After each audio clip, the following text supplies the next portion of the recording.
슬라이드 예, 네, 됐습니다. 됐네.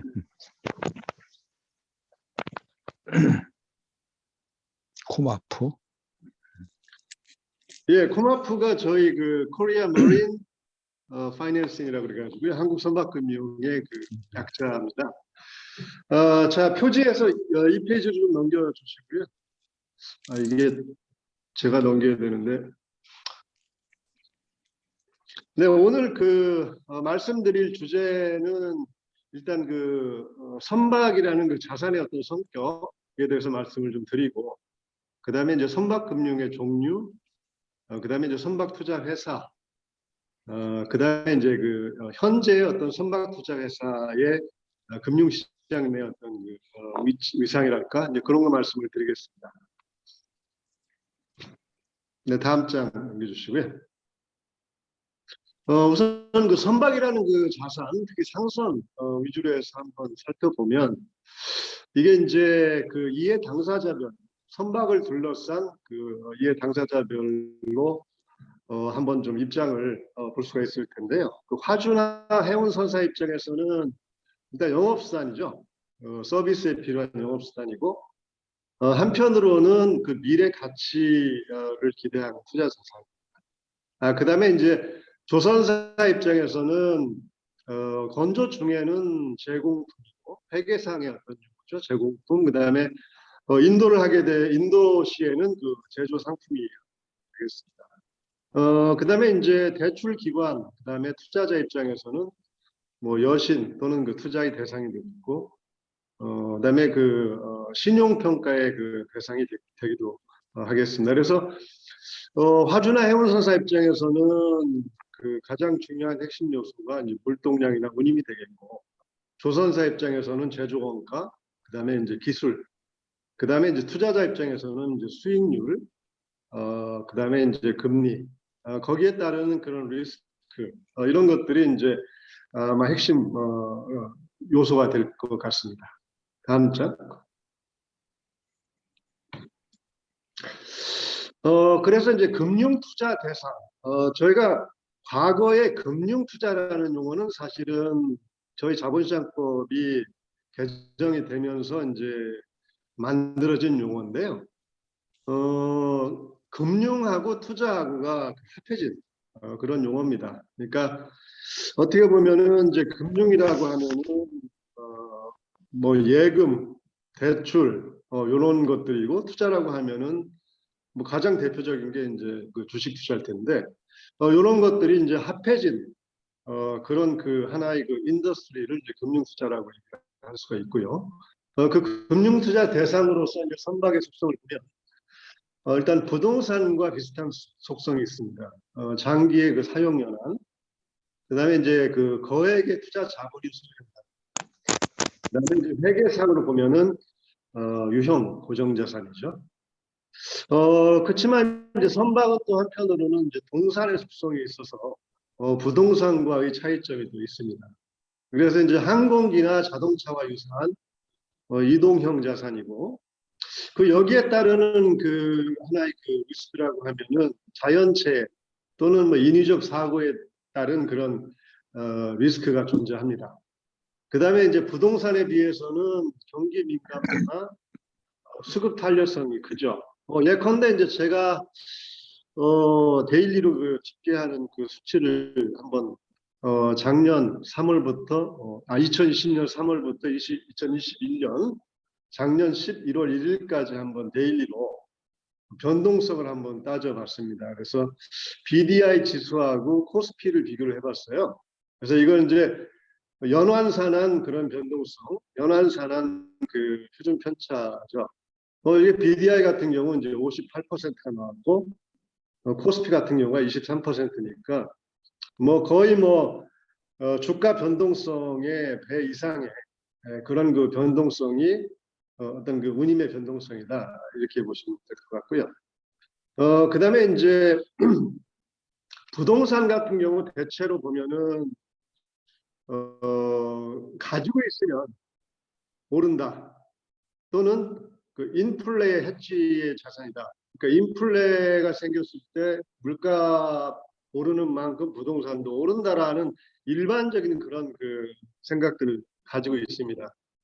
그 다음에 이제 뭐 주식도 비슷한 그런 얘기들을 하고 있는데, 그러면 선박은 어떠냐? 내 선박 같은 경우는 감가상각이나 감무상각의 대상이 되죠. 그래서 이런 점에서는 투자 자산이 그 속성이 부동산과는 좀 다르다. 이렇게 말씀을 드릴 수가 있고, 따라서 이제 종합을 해보면은 부동산의 속성을 일부 공유하는 그런 동산이다. 그래서 금융기관이나 투자자 입장에서 볼 때는 상대적으로 좀 위험이 큰 자산이다. 자, 위험이 크다고 하면은 그 이상의 수익률을 당연히 요구를 하게 되겠죠. 네, 다음 장. 그래서 이제 선박금융의 특성을 한번 살펴보면, 해운업 관련해서는 일단 자본집약적이고 레버리지가 높은 부채 비율이 높은 그 레버리지 비즈니스입니다.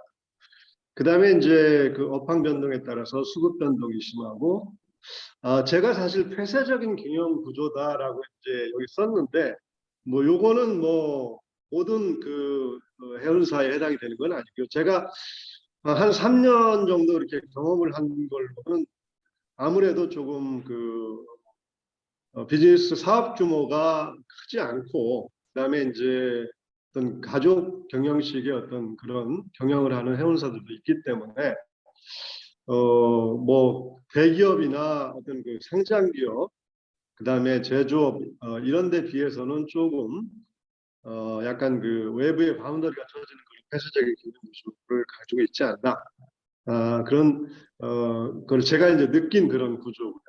그다음에 이제 금융 관련 특성으로 보면은 뭐 아무래도 그 장기 금융이죠. 그다음에 뭐 US 달러로 그 금융이 이루어지다 보니까 이제 국제 금융의 성격을 가지고 있고, 그다음에 이제 PF 프로젝트 파이낸싱이나 그 이런 그 미래 수익력을 담보로 하는 그런 그 담보부 금융이다.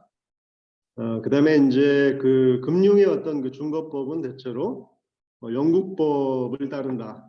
요거는 이제 그 오른쪽 하단에 보시는 그 우리 그 이규환 박사님을 비롯한 여러 전문가분들이 쓰신 그 원론을 제가 참고한 그런 내용입니다. 자, 다음 장. 그래서 우리나라 이제 선박금융 영역을 한번 좀 쭉 보면 1970년대에는 그 선박 확보에 그 정부가 금융을 주도를 해줬고, 이제 일본의 그 종합상사를 통해서 상업차관을 이용해서 이제 중고 선박을 도입을 했고, 그 다음에 이제 90년대 중반까지는 이제 계획조선, 그 다음에 국지부 나용선 제도, 이런 것들이 이제 그 정부 시책으로 시행이 됐습니다. 그 다음에 수출입은행에서 그 국내 건조 선박에 대해서 이제 금융 지원하는 공적 수출 신용 제도가 도입이 됐습니다. 그 다음에 이제 2000년대 초반까지는 이제 이때는 사실은 그 외환 위기, 우리나라 그 IMF가 있던 시기죠. 그래서 그 해외 금융기관까지 선박금융 이용이 좀 확대가 됐고, 그다음에 이제 2010년대 중반까지 요때가 사실은 이제 선박 투자 회사의 그 어쩌면 융성기면서 그 동시에 그 2008년도 그 전 세계 금융 위기를 꼭지로 해서 상당히 그 어려워진 그런 시기이기도 합니다. 그래서 이때 이제 선박투자회사법이 도입이 됐고, 그다음에 이제 2010년 중반 이후에는 사실 그 선박 그 금융의 핵심의 해양진흥공사가 현재 그 설립이 돼서 주도를 하고 있는 그런 상황입니다. 자, 다음 장. 이제 그 선박 금융을 원천별 특징을 원천별로 한번 좀 그 구분을 해보면, 뭐 여기 뭐 다 아시는 겁니다. 우선은 그 주식 발행을 해서, 이거는 이 주식은 이제 그 해운 기업의 주식이죠. 주식 발행을 해서 그 발행 자금으로 그 선박 도입에 쓰는 그런 형태.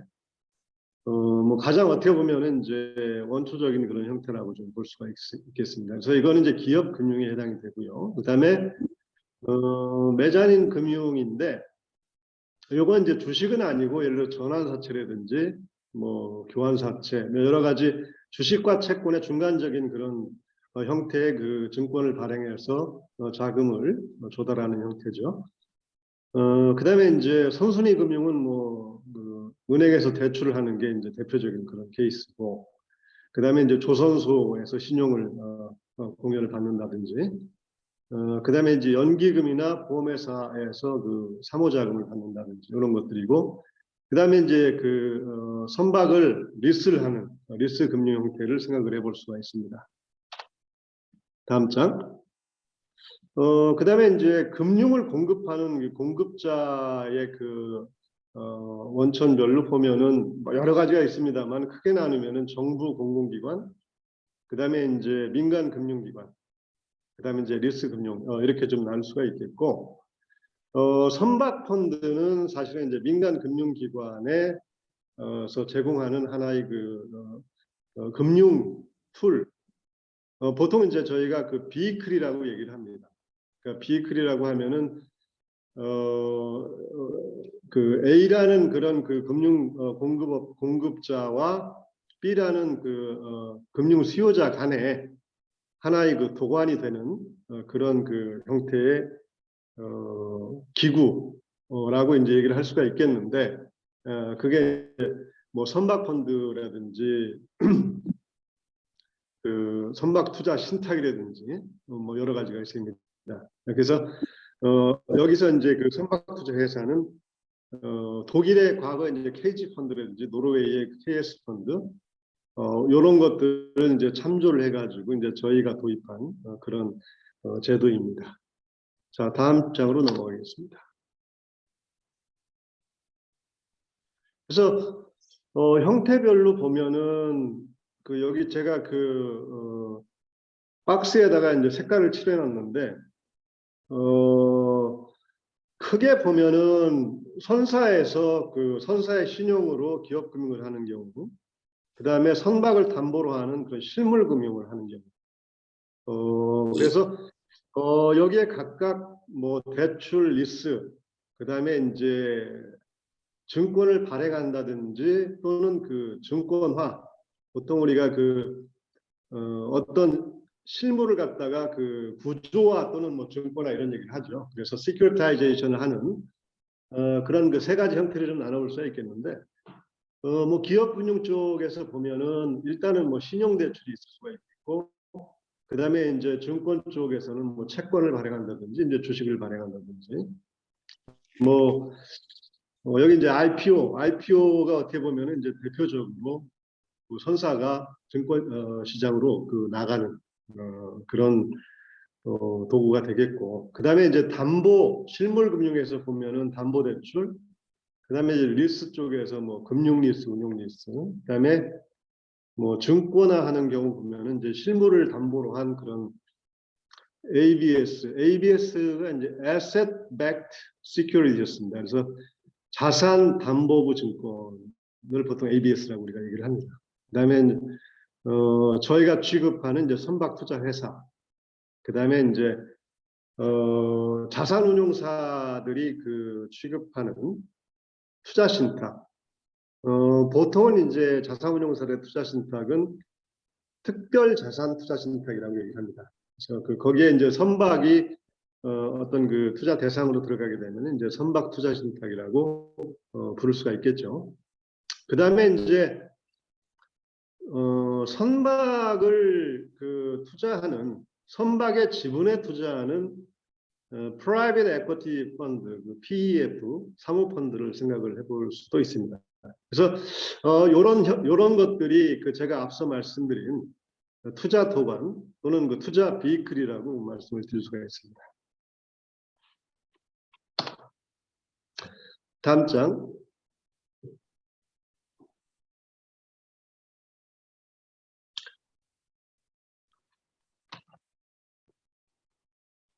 네, 그 선박금융의 규모 추이를 한번 살펴보면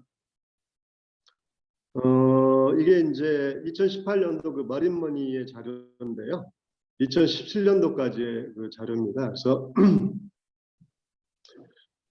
그 10억 달러 규모죠. 그래서 글로벌 그 포트폴리오, 그다음에 이제 유럽 쪽,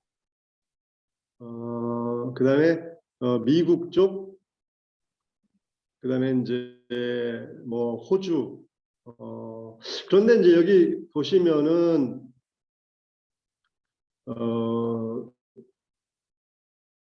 이게 이제 과거 그 연도별인데 상당히 좀 선박금융 규모가 좀 줄어 있는 거를 좀 보실 수가 있습니다. 이 차트는 좀 다시 한번 뒤에 설명을 다시 드리겠습니다.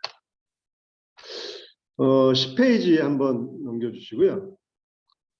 여기 이제 국내 선박금융 그 규모를 보면 2014년부터 2018년도까지 그 공공 부문에서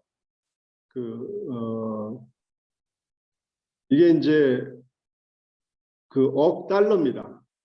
26억 달러에서 2018년도에 1억 4천만 불까지 줄었습니다.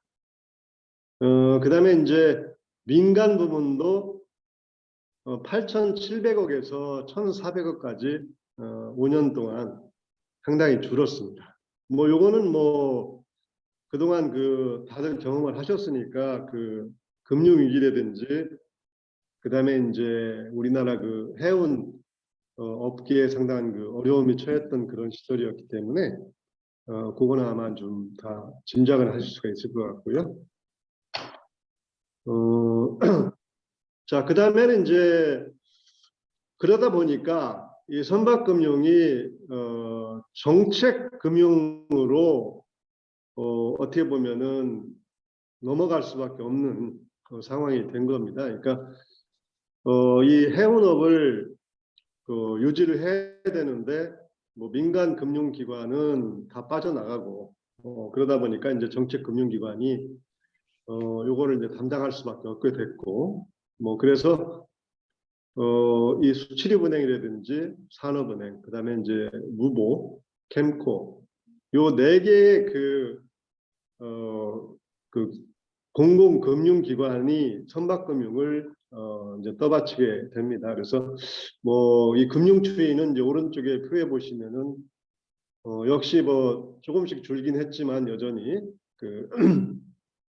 그래도 주축이 돼서 그 금융을 해주고 있고 뭐 수출입은행의 이제 수출 기반 대출이라든지 국내 그 선사에 대해서는 사업자금 대출, 그다음에 이제 잘 아시는 그 에코시 펀드를 통해서 그 후순위 투자를 하고 있습니다. 그다음에 무역보험공사 같은 경우는 해외 선사에 대해서는 이제 중장기 수출보험, 그다음에 이제 국내 선사에 대해서는 이제 해외 사업금융으로 그 금융 지원을 좀 하고 있고, 산업은행의 경우에는 직접 대출도 하고, 그다음에 그 레스 투게더 펀드, 그다음에 오션 밸류 펀드, 요런 그 자산운용사 펀드를 통해서 이제 투자를 하고 있습니다. 이제 캠코 같은 경우는 캠코의 그 구조조정 기금을 통해서 이제 세일 앤 리스백 대출을 하고 있고, 그다음에 이제 선박 운용사 캠코 선박 운용을 통해서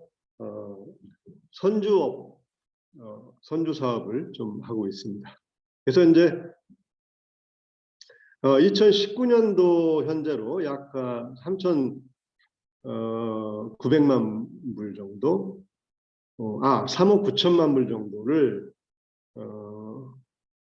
그 투자를 했고, 그 56개 그 선박 투자회사를 통해서 56척에 투자를 했습니다. 이건 2019년도 11월 현재까지.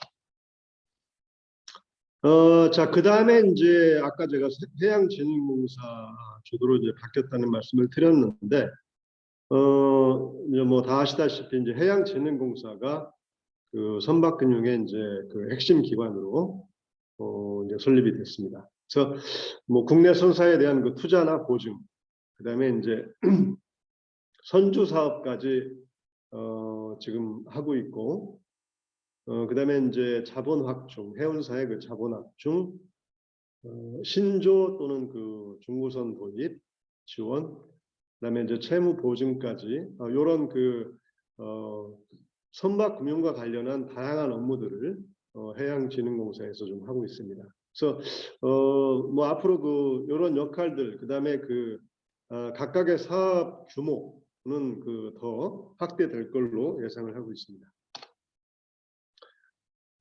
자, 이제 세 번째로 선박 투자 회사로 넘어가겠습니다.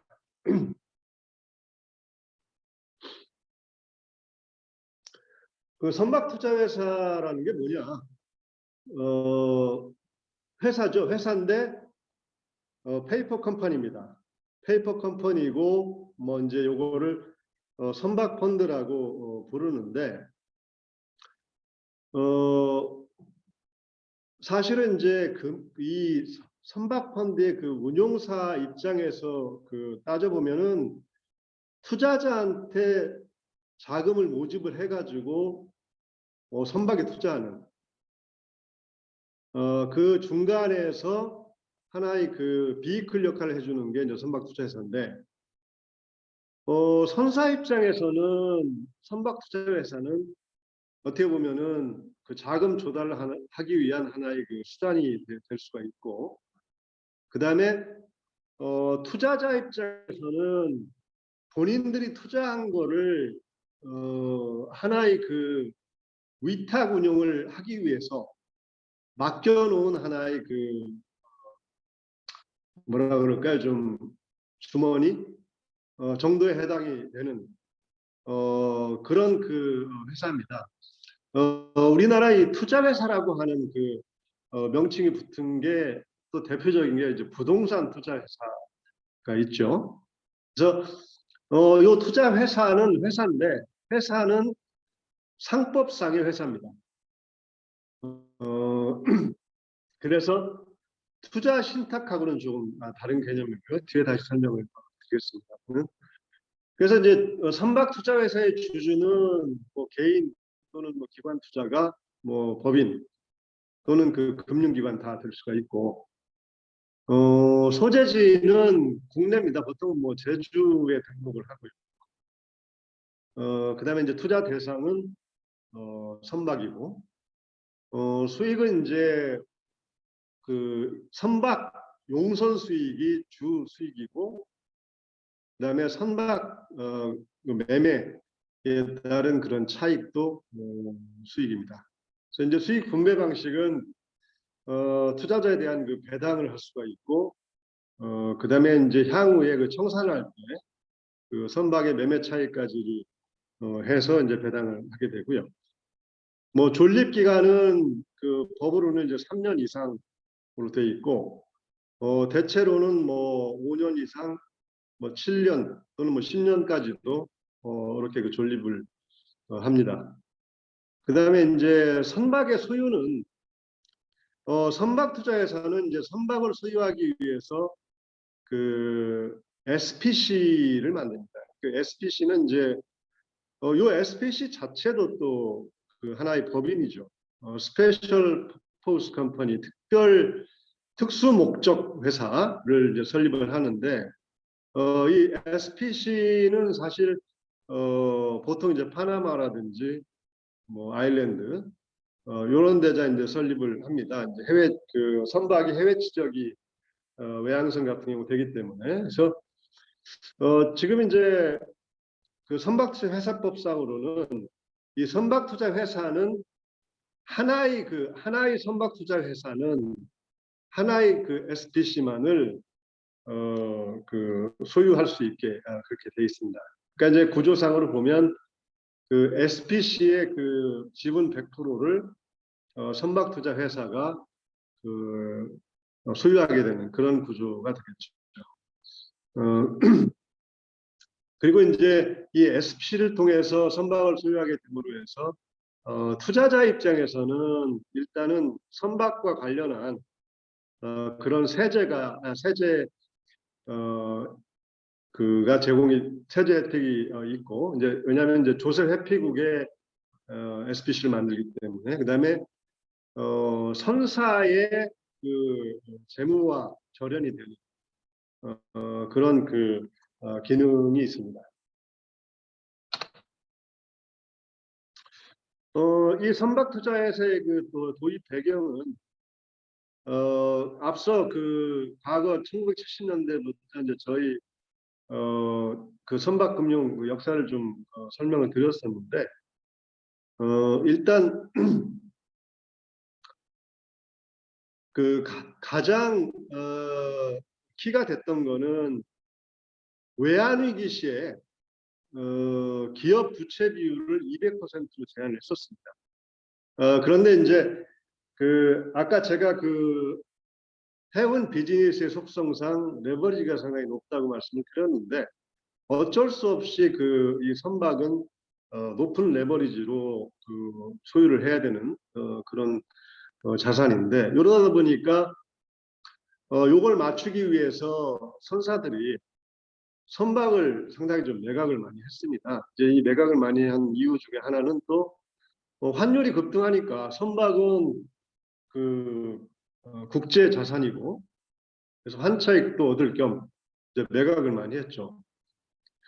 그런데 이제 그러다 보니까 그 후에 금융 여건이 이제 악화되면서 선박 확보 애로를 겪게 됐고 그래서 이제 KMI가 선박 투자 회사에 대한 제도 도입 응역을 시작을 했고 독일의 KG, 그다음에 노르웨이 KS 펀드를 참조로 해서 선박 투자 회사 제도를 도입을 하게 된 겁니다. 그리고 이 법 체계는 부동산 투자 회사하고 상당히 좀 유사한 그런 구조입니다.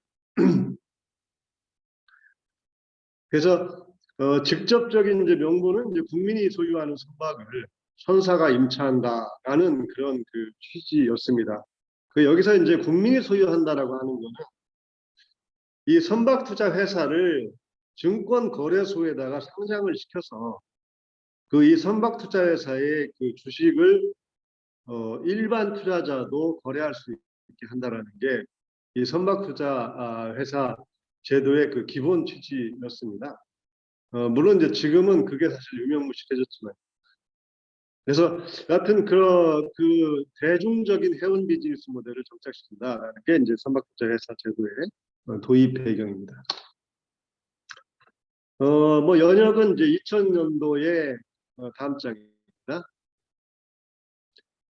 2000년 12월 달에 해수부에서 결정을 했고 그다음에 이제 2002년도에 법을 공포를 했습니다. 그다음에 이제 2003년도에는 저희 코마프 한국 선박 운용 지금은 이제 운용이라는 명칭을 선박 금융으로 바꿨습니다만은 저희 회사가 설립이 됐고요. 그다음에 2004년도 1월 달에 최초의 국내 선박 투자 회사가 설립이 됐습니다. 다음 장.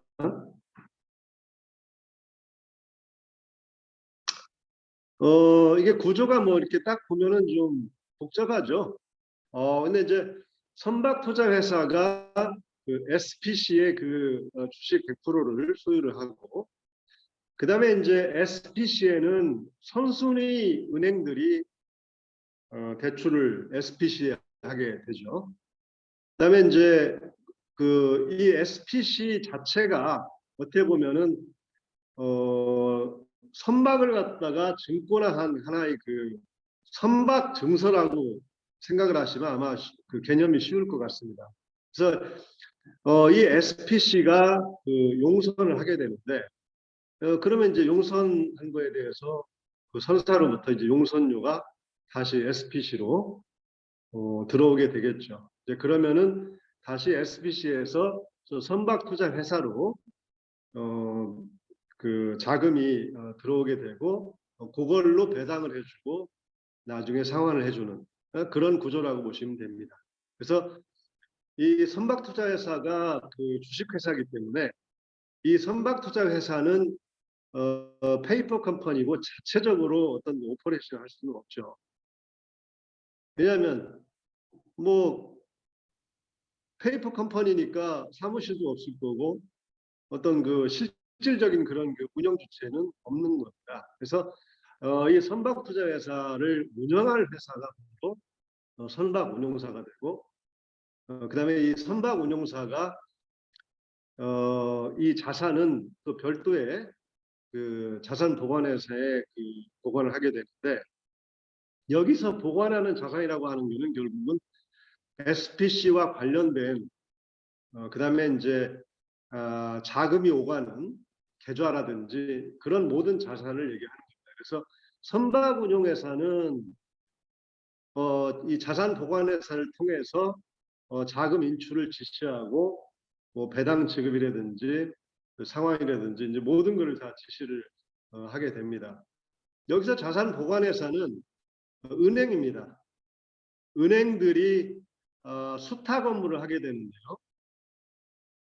이 수탁 업무라고 하는 거는 사실은 그 기능 안에 자산 보관이 포함이 되어 있습니다.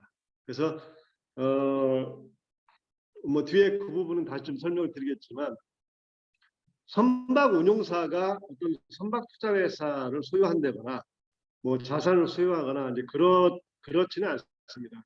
그 선박 운용사는 단지 선박 투자 회사를 관리하는 것이고 관리하는 데 대한 그런 대가를 일종의 그 보수로 받게 되는 그런 그 위탁 운용하는 회사라고 이제 보시면 되겠습니다. 다음 장.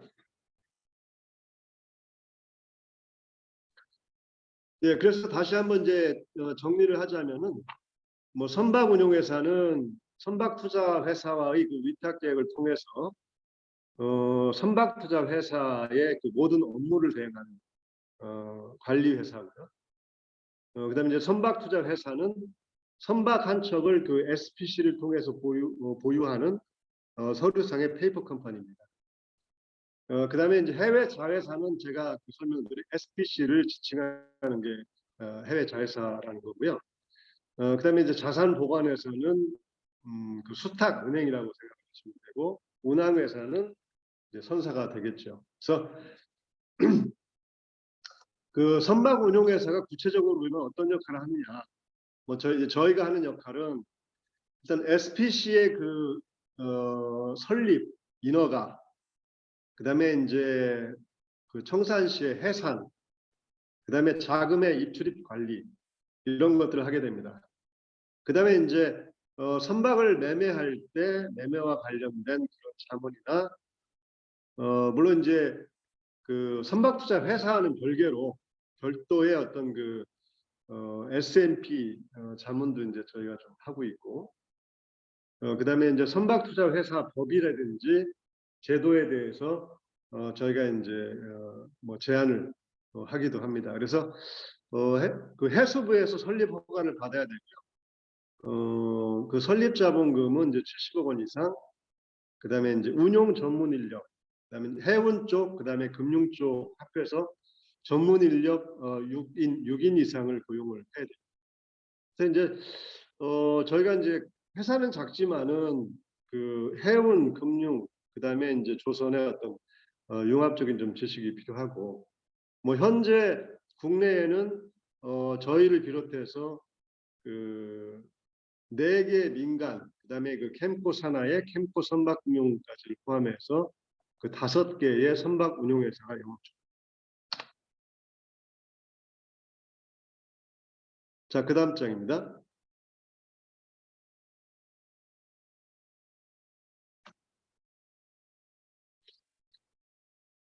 네, 이 선박투자회사, 그러니까 선박운용회사가 관리하는 선박투자회사하고 이것도 이제 선박펀드라고 얘기를 하고 자산운용사의 그 선박투자신탁도 선박펀드라고 얘기를 하는데 차이점이 어떤 게 있느냐? 한번 좀 보겠습니다. 우선은 이제 그 이 비클의 형태로 보면은 선박투자회사는 상법상의 주식회사고요. 자산운용사의 그 선박 펀드는 투자 신탁입니다. 이 신탁은 우리나라의 그 신탁업법이 있죠. 은행에서 취급하는 신탁업법. 그 신탁업법 중에서 신탁 중에서 금전 신탁을 하나의 그 투자 비이클로 만든 게 이제 투자 신탁이고요. 요게 이제 자본시장법상의 여러 그 형태의 그 투자 비이클 중에서 투자 신탁이 아주 자산운용사의 그 투자 기구가 되겠습니다. 중거법은 저희 펀드는 이제 선박투자회사법이고 자산운용사 펀드는 이제 자본시장법이고요. 그다음에 집합투자기구에 해당이 되느냐? 이 집합투자기구라고 하면은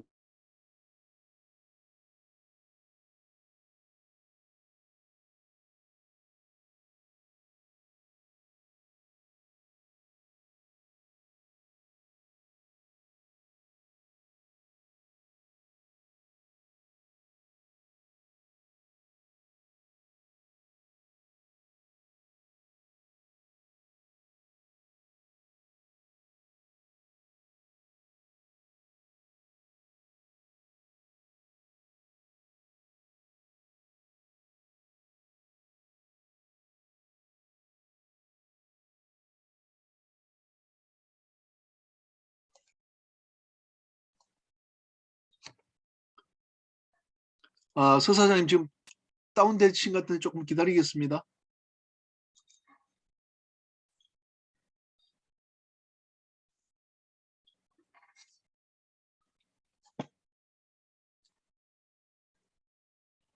요 바로 이 슬라이드입니다. 예.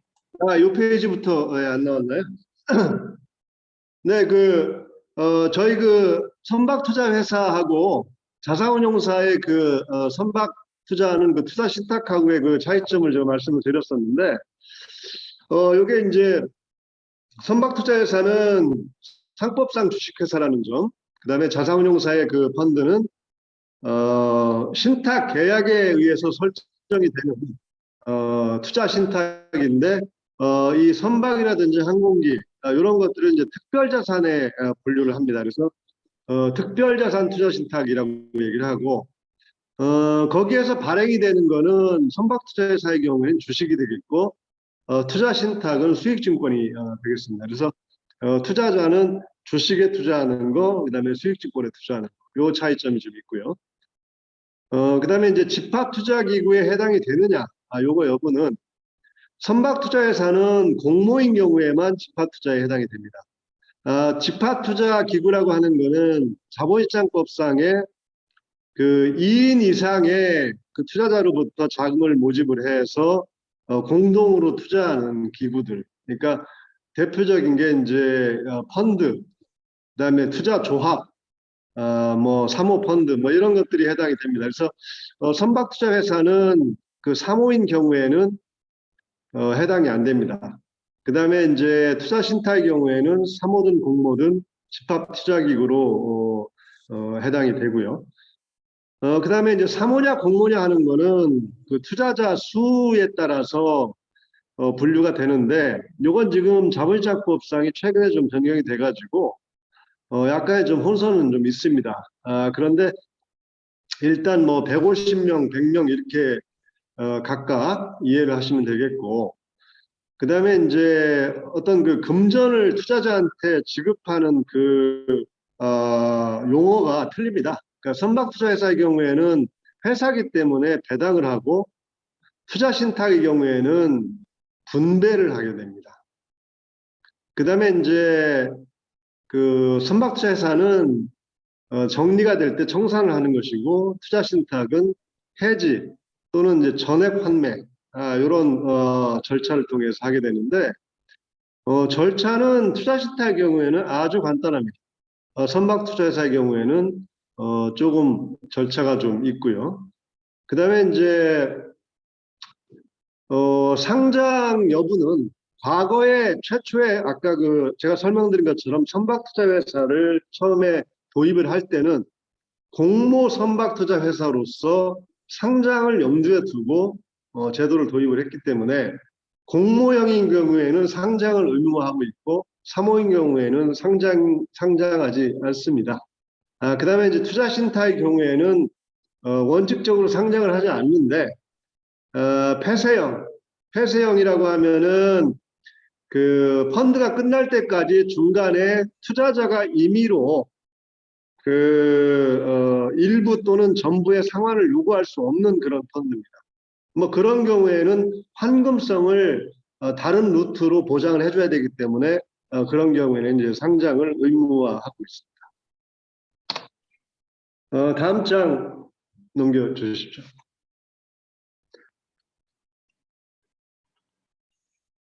예, 그 선박투자에서 이제 주요 계약은 일단 그 선박투자회사 여기서 이제 제가 SIC라고 약칭 용어를 썼고요. 여기에 이제 SPC하고 그 Subordinated Loan Agreement, 그러니까 후순위 차입 계약을 맺습니다. 후순위 대출 계약이죠. 후순위 대출 계약. 그러니까 그 선박 투자 회사 SIC로 모집이 된 자금이 SPC의 후순위 대출로 들어가게 되는 거죠. 그 다음에 이제 SPC에는 선순위 대출도 필요하죠. 이 경우에는 이제 금융기관이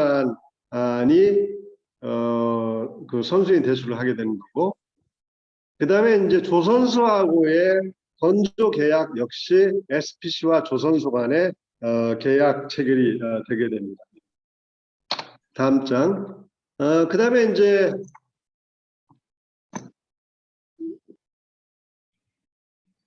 조금 더 구체적으로는 계약서들이 좀 많습니다. 그 대출 계약이 보면은 그 SPC하고 은행 간의 선순위 대출 계약이 있는데 뭐 요 경우에는 주요 내용은 뭐 참조를 하시면 되겠고, 그 다음에 이제 선박투자 회사와 SPC 간에는 그 후순위 대출 계약, 뭐 요거는 뭐 선순위 대출 계약하고 내용은 비슷합니다. 그 다음에 이제 BBC나 BBCHP 계약이 그 SPC와 해운사 간에 체결이 되게 되겠고, 뭐 여기에는 뭐 용선 기간, 용선료 관련된 그 제반 사항들, 그다음에 선박의 보험과 관련된 사항들, 그다음에 이제 용선 계약의 해지 사유, 뭐 이런 것들이 이제 주요 내용으로 포함이 되게 됩니다. 그다음에 이제 SPC와 조선소 간의 건조 계약이 또 체결이 되게 됩니다. 자, 다음 장.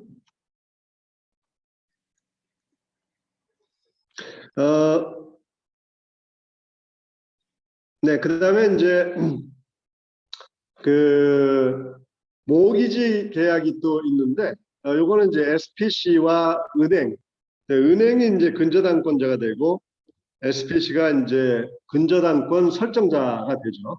그래서 뭐 여기에 보면은 1순위 근저당권을 제공을 하고, 그다음에 편의시적부에 등기를 하고, 그다음에 이제 그 여러 가지 은행을 이제 근저당권자인 은행을 보호하는 여러 가지 사항들, 그다음에 이제 채무 불이행 사유가 있을 경우에 선박의 매각 또는 소유권 취득 등과 관련된 실행, 이런 것들에 관련된 그 내용들이 First Preferred Mortgage Agreement에 들어가게 되고요.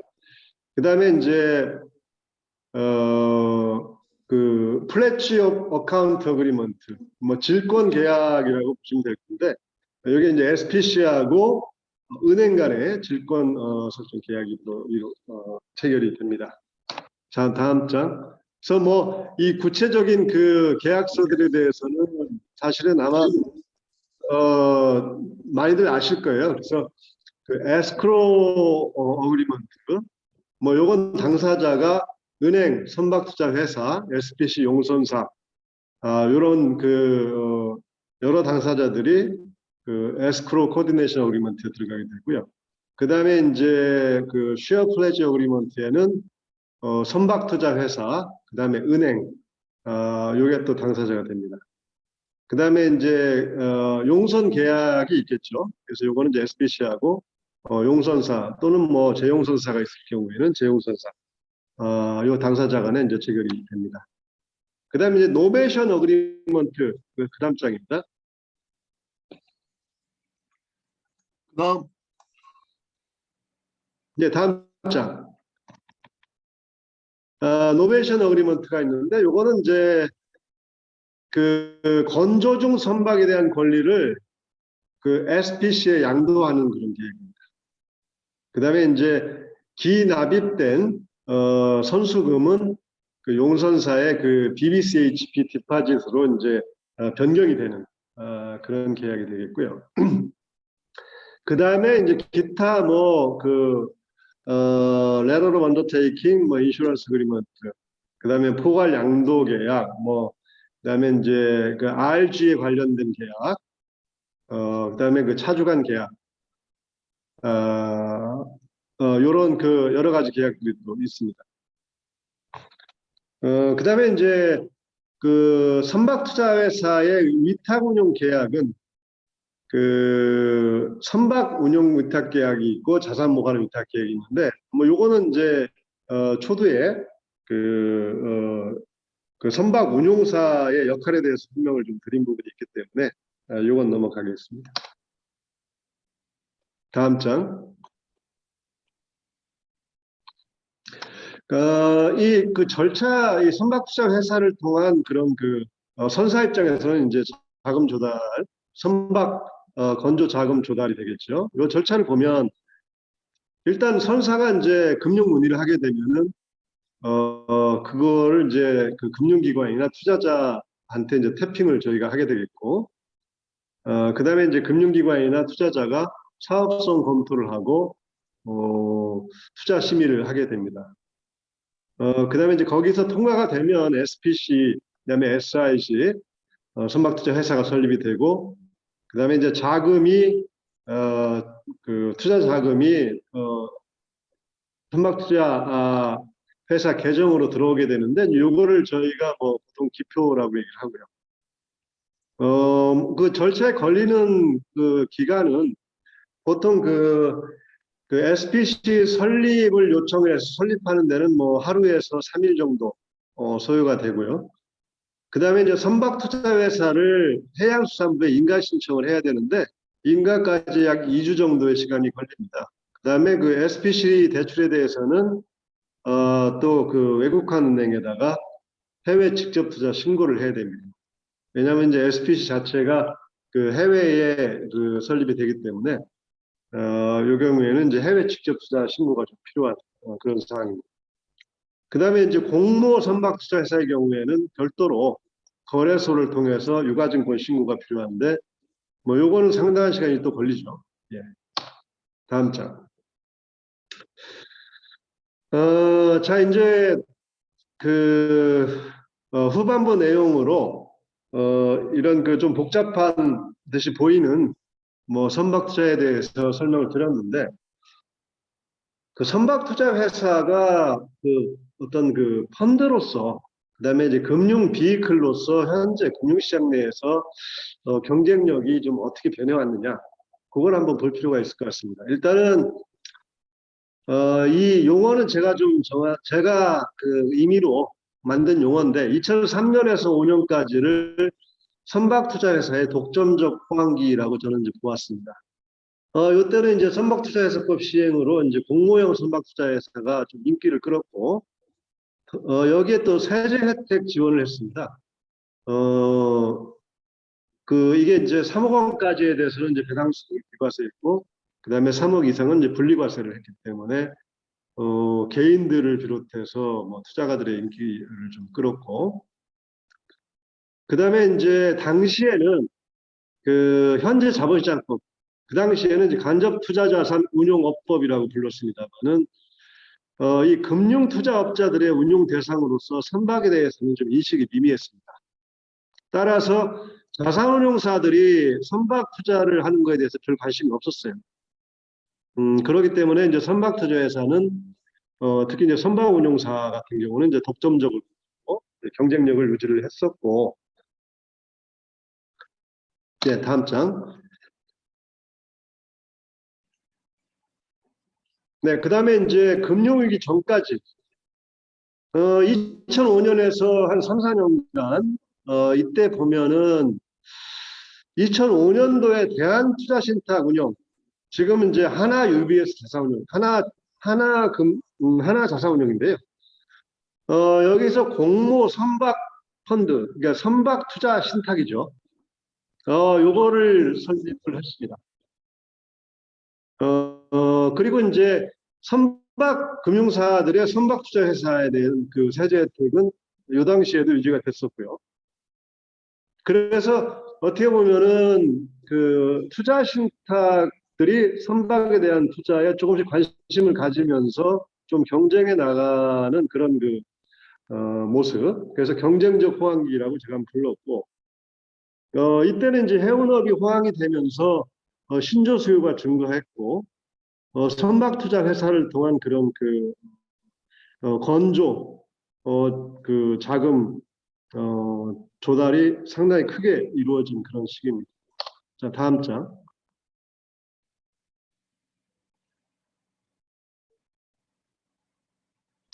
네, 그 다음에 이제 2018년까지 상당히 긴 기간 동안 이때 보면 어떻게 보면은 이제 금융위기의 후유증이 상당히 길게 그 선박 금융 시장에 영향을 미친 그러면서 이제 선박 투자 회사도 일부는 좀 부실화가 되고 또 인기를 상당히 좀 그 잃은 그런 시기가 되겠습니다.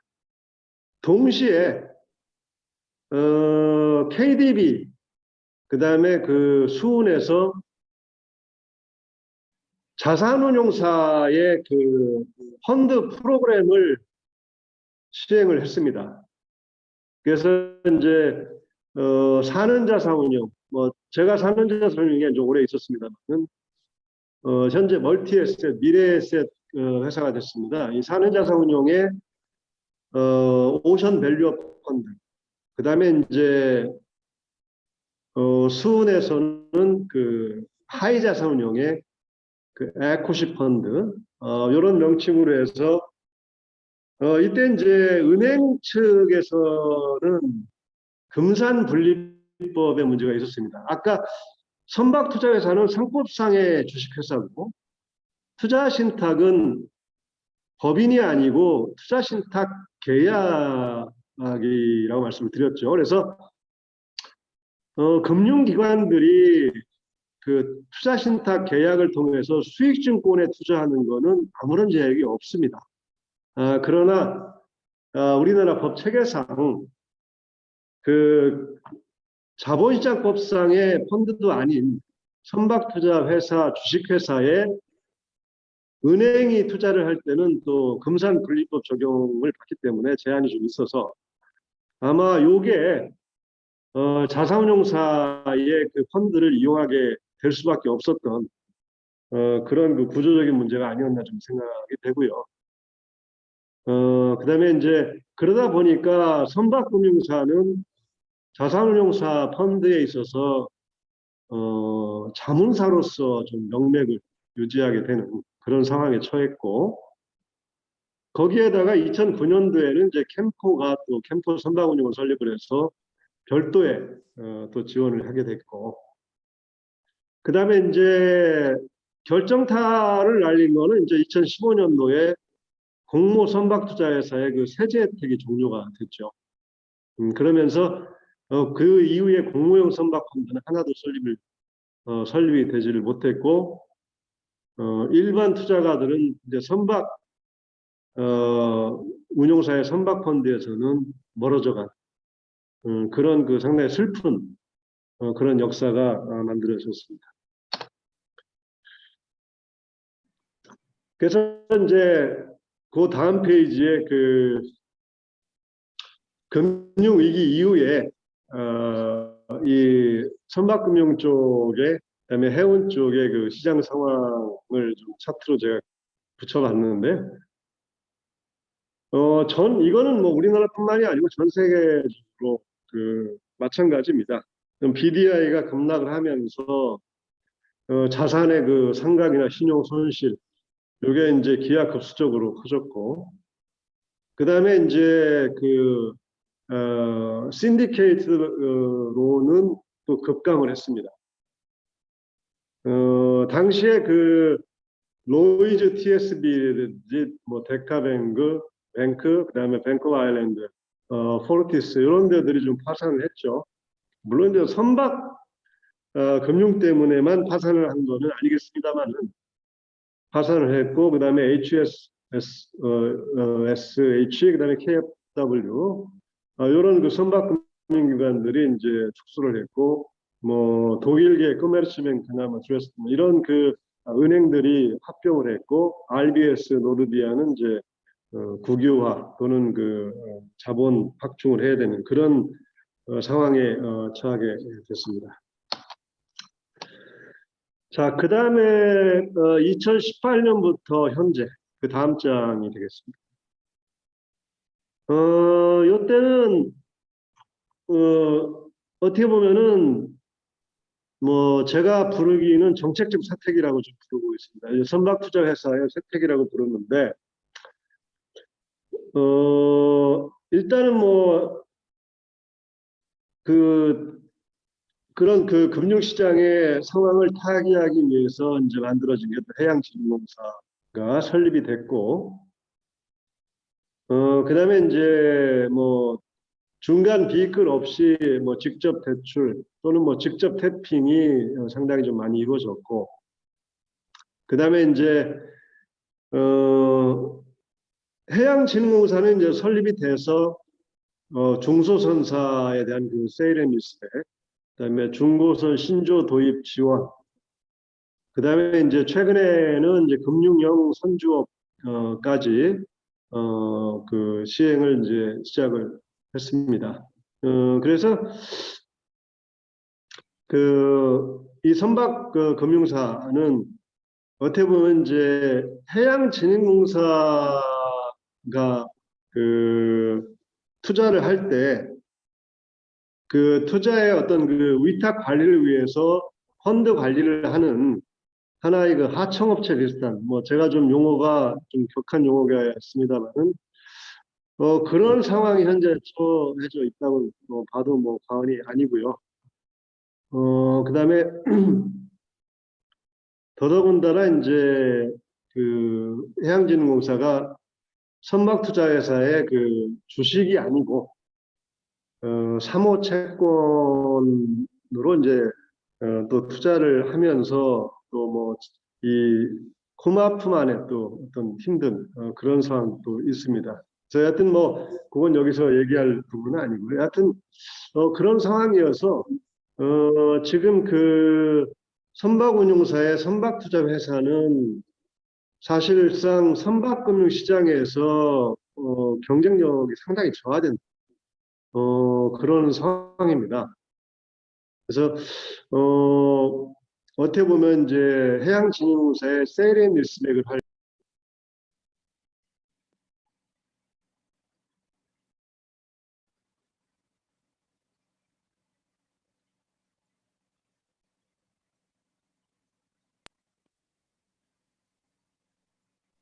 기관으로 이제 남아 있는 상태고요. 자, 그러면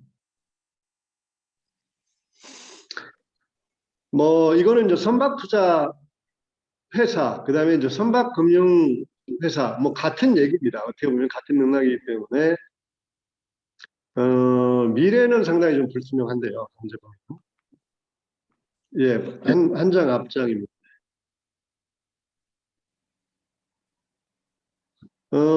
이 선박투자회사법의 그 상당한 개편이 없이는 뭐 제가 개인적으로 보기에는 선박투자회사가 다시 그 부흥을 하기는 좀 불가능하다. 저는 이제 보고 있는데, 과거에 이제 2004년도 경에 뭐 제가 이제 살펴보니까 이 선박투자회사법을 자본시장법에 통합시키자.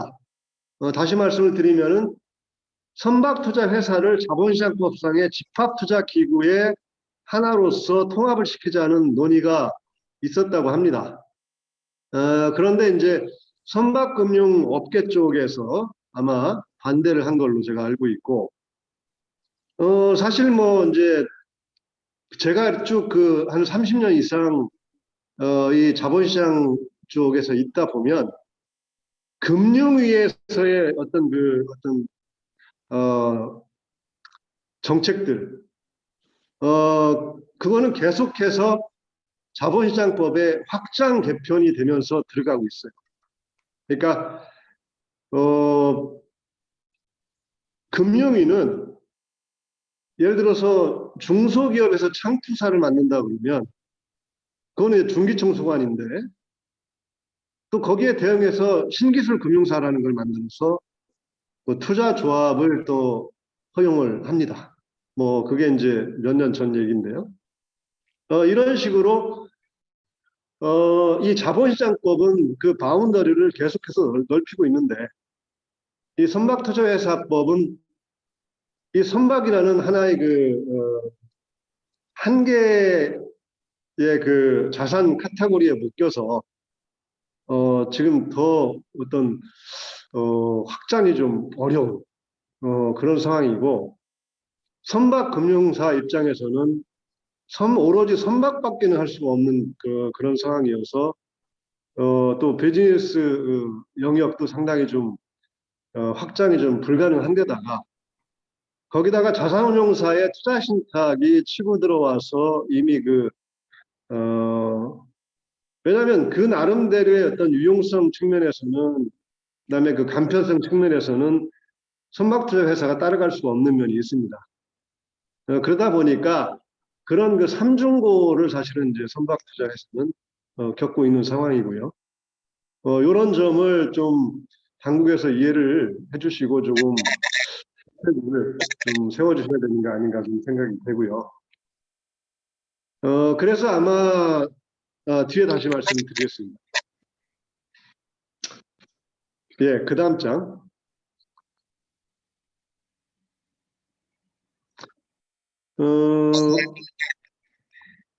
그래서 뭐 여러 고민들을 하고 있고, 그러면은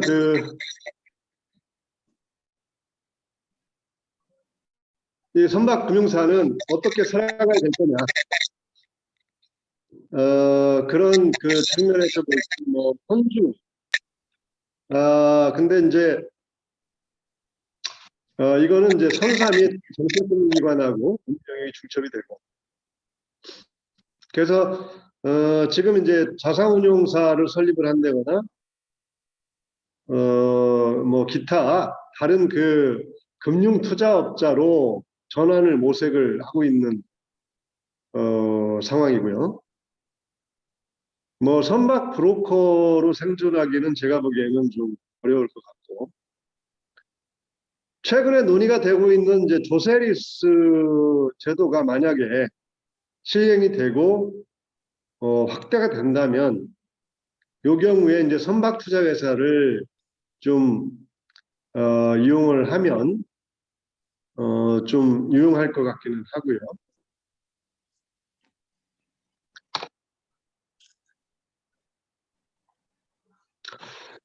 그러나 여전히 선박 투자 회사의 어떤 부활에 대해서는 좀 불투명한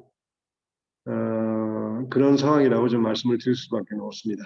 그래서 뭐 선박 금융을 하시는 데 있어 가지고 선사들이 그 입장에서는 가장 중요한 게 이제 비용일 텐데, 뭐 저희도 어떻게 하면은 비용을 낮출 수 있을까 좀 고민들 많이 하고 있고, 그다음에 이제 자산운용사의 어떤 협업이라든지 이런 걸 통해서 뭐 저희 나름대로 비즈니스 할 수 있는 방안을 고민을 좀 하고 있습니다. 그러니까 그 선박금융을 하실 때 어떤 뭐 자문사로 이용을 하신다거나, 또는 뭐 SPC 어떤 관리사로서 그 선박금융사의 어떤 노하우를 좀 이용을 해주신다면 그건 좀 도움이 될 것 같습니다.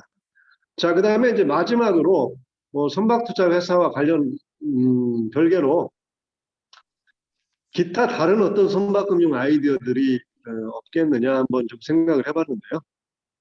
일단 그 공모형 선박 투자 회사의 세제 혜택을 지금 해운협회에서 뭐 계속해서 건의를 하고 있는 걸로 알고 있습니다만은 요건 뭐 돼야지 되는 거니까 제가 요거에 대해서 별 말씀을 드릴 건 없을 것 같고요. 그다음에 이제 왜냐면 이제 공모형 선박 펀드가 일단은 만들어져야 또 세제 혜택도 있는 건데 공모형 선박 펀드가 좀 만들어질까? 현 상황에서 이제 그게 좀 사실은 관건인 것 같고, 그다음에 이제 요거는 제가 부동산 펀드하고 좀 차이점이라고 볼 수 있는데, 사실상 선박 펀드의 그 하나의 좀 특징은 선사가 자담을 넣게 됨으로 해서 최종적으로 그 선박의 어떤 캐피탈 게인에 대해서는 자본 이득에 대해서는 모두가 선사에 돌아가게 되는 그런 구조지 않습니까? 그런데 이 부분에 대해서 조금 선사가 양보를 하신다면 이 선박 펀드의 투자자한테 그 캐피탈 게인의 일부를 쉐어를 할 수가 있다면은 조금 그 매력도를 선박 투자의 매력도를 좀 높일 수 있지 않겠나. 나는 뭐 나름대로 한번 생각을 해봤고요. 그 다음에 이제 블라인드형 선박 펀드인데 지금 이제 부동산 펀드 쪽에서는 블라인드형 부동산 펀드들이 꽤 설립이 많이 됐습니다. 그래서 이 블라인드형이라고 하는 거는 통상적으로 우리가 그 한 물건에 대해서 하나의 펀드를 이미 정해져 있는 물건, 투자 대상이 보이는 물건에 대해서 투자를 하기 위해서 그 펀드로서 투자자 자금을 유치하는 거. 이게 이제 보통 우리가 프로젝트 펀드라고 얘기를 하고, 반대 개념으로 지금 정해지지는 않았고 우리가 그 이러이러한 그 브로드하게 카테고리를 정해서 뭐 이러이러한 형태의 어떤 그 선박 또는 뭐 부동산 이렇게 그 투자를 하겠다라고 해서 자금을 미리 모집하는 거. 그게 블라인드형 펀드입니다. 그래서 이 선박 펀드도 어떤 특정한 선박을 미리 자금 조달하는 그러니까 후행적으로 조달하는 그런 펀드가 아니라 뭐 예컨대 뭐 친환경 펀드, 친환경 선박 또는 뭐 이런 선박해서 이렇게 그 투자를 할 테니 한번 우리 펀드에 투자를 해주시오 해서 모집을 한 다음에 그 다음에 이제 그 펀드에서 골라서 투자하는 그런 형태인데, 그러다 보면은 이제 하나의 펀드에서 여러 선박을 투자를 하게 되겠죠. 그래서 지금 이제 그 제가 작년에 이제 뭐 웨비나도 하고 있습니다만 미국의 그 엔트러스트라고 하는 펀드가 있습니다. 그래서 국내 특히 이제 유럽 쪽 그 선사들하고 많이 이제 그 비즈니스를 하고 있는 펀드인데 약 한 2조 정도 2조 원 정도의 규모로 해서 지금 펀드를 모집을 하고 있고 그다음에 이제 그 일부 모집된 자금으로 또 국내 그 조선사에다가 친환경 선박을 이미 발주도 하고 있는 걸로 지금 알고 있고요. 그 다음에 이제 부동산 쪽의 그 블라인드형 펀드라고 하면은 지금 국내 거래소에 상장이 되어 있습니다만 이제 맥쿼리 인프라스트럭처 펀드를 좀 대표적으로 한번 모델링 해볼 수 있는 게 아닌가. 선박 펀드도 해서 아예 그 선박 펀드를 상장을 시켜서 그 선박 펀드가 장기적으로 계속해서 그 여러 선박에 투자할 수 있는 하나의 그 선박 투자 전문 회사로서 그 거래소에서 상장해서 거래가 될 수 있도록 뭐 그런 것도 한번 고려해 볼 수 있지 않겠나라는 좀 생각을 하고 있는데요. 물론 이제 선사도 상장이 되어 있습니다만은 이제 선사는 운항을 또 하는 거고요. 이제 운항은 안 하되 선박에만 투자를 하는데 그런 전문 회사를 거래소에 상장을 시킨다 뭐 그런 개념일 수도 있습니다. 그래서 다만 이제 이 경우에는 선박 투자 회사는 현재 법상 선박 투자 회사법상으로는 왜냐하면 블라인드형으로 모집을 해놓고 보면은 선박 투자하기 전까지는 그 아이들 머니가 생기겠죠. 그러니까 투자를 안 하고 있는 그런 자금이 생길 텐데, 그 자금을 또 어떻게 운용하느냐. 그런 거에 대한 어떤 뭐 규정이나 이런 것들은 선박 투자 회사법에서 좀, 완화할 필요가 있습니다. 이 블라인드 선박 투자 회사를 위해서는. 그 다음에 이제, 요런 블라인드형 펀드에는 좀, 여러 해운사라든지, 조선사, 요런 데도 좀 일부, 투자를 좀 유치를 해서, 좀 잘 굴러갈 수 있게, 좀 협업을 한다면 좋지 않겠나라는 생각이 좀 들고요. 자, 그 다음 장입니다.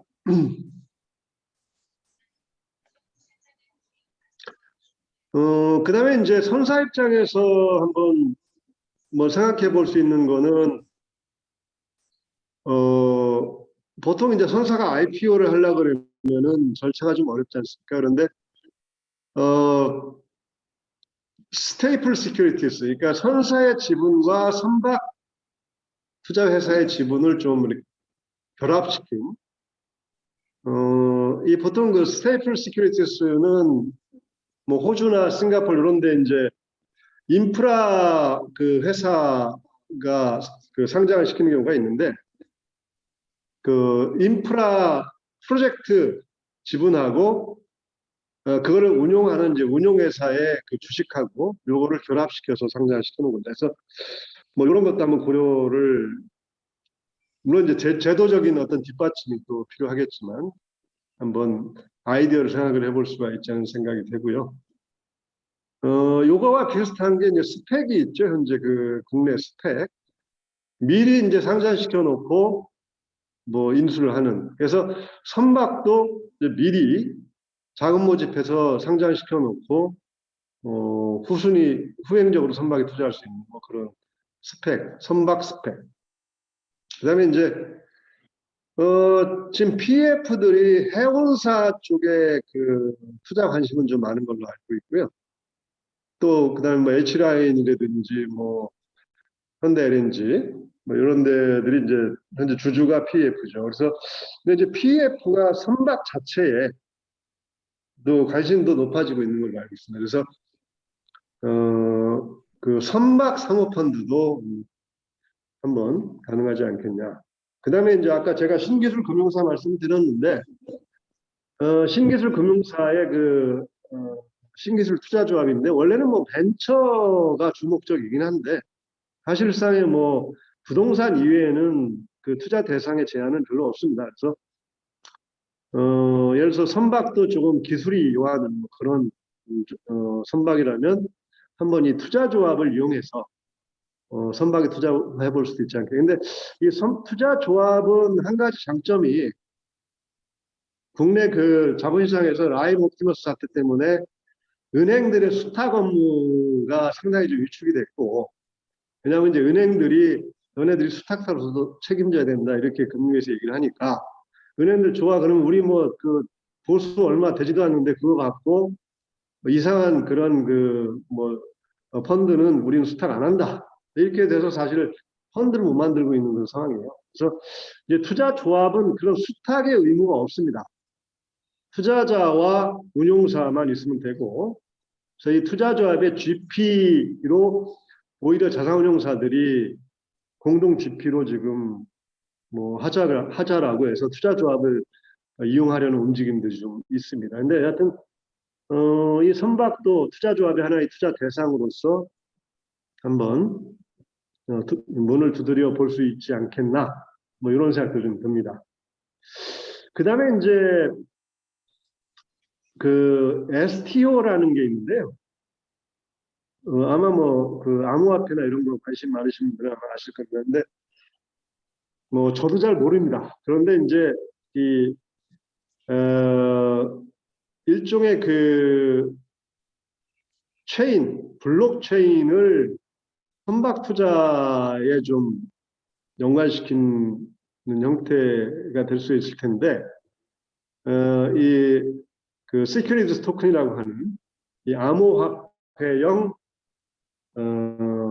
그 투자 비클을 좀 미래에 한번 선박과 그 연결시켜서 한번 생각해 볼 수 있지 않나. 뭐 그런 순수한 그런 아이디어 차원에서 한번 생각을 해봤습니다.